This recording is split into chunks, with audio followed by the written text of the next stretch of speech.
Film Ujjwalan അത്യാവശ്യം comedy ഫണ്ണായിട്ടുള്ള ഒരു ക്യാരക്ടറായിരുന്നു. പിന്നീട് പ്രകമ്പനം കണ്ണുണ്ടെന്ന അത്യാവശ്യം സീരിയസ് ആയിട്ടൊരു ക്യാരക്ടറാണ് ചെയ്തത്. ഗർഭിലാണെങ്കിൽ കിട്ടും മാസ് ഫൈറ്റ് അല്ലെങ്കിൽ കോമഡി ഉണ്ട്, എന്നാൽ അതേ സമയത്ത് ഫൈറ്റ് മാസ് സീനുകളൊക്കെ ഉണ്ട്. ഇപ്പൊ ഈ കഴിഞ്ഞ ദിവസം അടുത്ത പടത്തിന്റെ ഒരു ട്രെയിലർ വന്നിരുന്നു. അതിൽ കുറച്ച് fight, college fight, school fight കാര്യങ്ങളൊക്കെ. അപ്പോൾ ഈ ചെയ്തുകൊണ്ടിരുന്ന വീഡിയോസ് എല്ലാം കോമഡി രീതികളിലാണ് ചെയ്യുന്നത്. ഇപ്പോൾ സിനിമയിലേക്ക് വന്നപ്പോൾ കോമഡികളെല്ലാം മാറ്റി കുറച്ച് സീരിയസ് മാസ് ഒരു ഹീറോ മെറ്റീരിയൽ ആയിട്ടുള്ള വർക്കൗട്ടാണ് ചെയ്തുകൊണ്ടിരിക്കുന്നത്.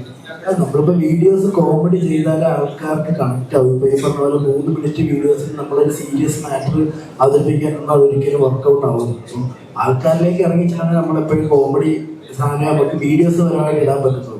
പിന്നെ ഈ പറഞ്ഞ സിനിമയിലോട്ട് വരുമ്പോഴത്തേക്ക് ഈ പറഞ്ഞ സിനിമയിൽ വരാനുള്ള എല്ലാവരുടെ ആഗ്രഹം ഒരു നായകനാവുക എന്നുള്ളതാണ്. അപ്പം എല്ലാ പരിപാടിയും ഇപ്പം നിർമ്മിക്കാത്ത ഇപ്പം സിനിമയിലോട്ട് വരാൻ ആഗ്രഹിക്കുന്ന ആൾക്കാർ ചെയ്യുന്ന എല്ലാ കാര്യവും ഞാൻ ചെയ്തിട്ടുണ്ട്. ഫൈറ്റ് ചെയ്തിട്ടുണ്ട്, കോമഡി ചെയ്തിട്ടുണ്ട്, സെന്റിമെന്റ്സ് ചെയ്തിട്ടുണ്ട്.